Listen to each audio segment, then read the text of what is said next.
बच्चों में जॉन्डिस कई तरीके का हो सकता है। बच्चों में जॉन्डिस की जो उम्र की रेंज है या एज ग्रुप है वो भी काफ़ी डाइवर्सिफाइड होता है। हम मोटा मोटा जॉन्डिस को दो पार्ट में डिवाइड कर सकते हैं एज के हिसाब से। पहला होता है नवजात शिशु में या न्यू बॉर्न में जॉन्डिस। दूसरा होता है एक वयस्क बच्चे में जॉन्डिस जो 1 साल की उम्र के बाद होता है या 6 महीने की उम्र के बाद होता है।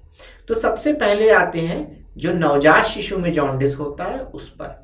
नवजात शिशु में जॉन्डिस काफ़ी कॉमन है और ये यूजली 2nd या 3rd डे के बाद ही आता है। यह जॉन्डिस काफ़ी हद तक नॉर्मल होता है क्योंकि ये पाया गया है कि ये 25 से 30% नॉर्मल बच्चों में पाया जाता है और 7-10 दिन के बाद अपने आप ही चला जाता है और इसके लिए हमें कोई ट्रीटमेंट की ज़रूरत नहीं होती है और किसी भी तरीके का यह नुकसान नहीं पहुंचाता है। यह नवजात शिशु का जॉन्डिस, जिसको फिजियोलॉजिकल जॉन्डिस बोलते हैं, यदि यह बहुत ज़्यादा बढ़ जाता है या यह 10-15 दिन के बाद भी रहता है तो फिर इसका इलाज कराना ज़रूरी होता है। अब आते हैं एक चाइल्डहुड जॉन्डिस पे, यानी 6 महीने या 1 साल के बाद जो जॉन्डिस होता है उसके क्या कारण हो सकते हैं।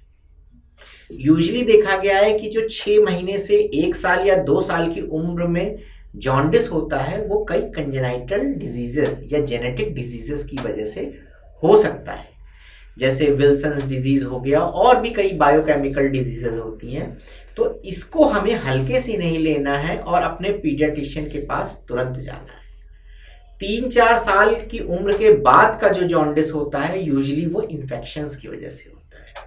इन्फेक्शन में सबसे कॉमन जो होता है वो होता है हेपेटाइटिस वायरस।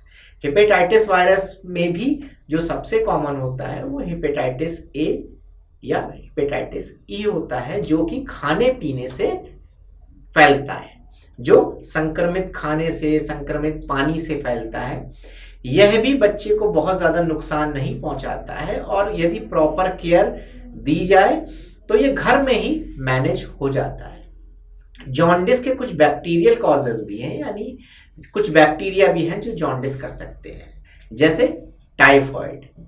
और भी कई बैक्टीरिया होते हैं जो जॉन्डिस कर सकते हैं। जॉन्डिस होने पे स्पेशली मेरी आपसे यह सलाह है कि कभी भी इस चीज़ को हल्के में मत लें, क्योंकि जॉन्डिस कभी कभी लीवर पे काफ़ी प्रभाव छोड़ सकता है।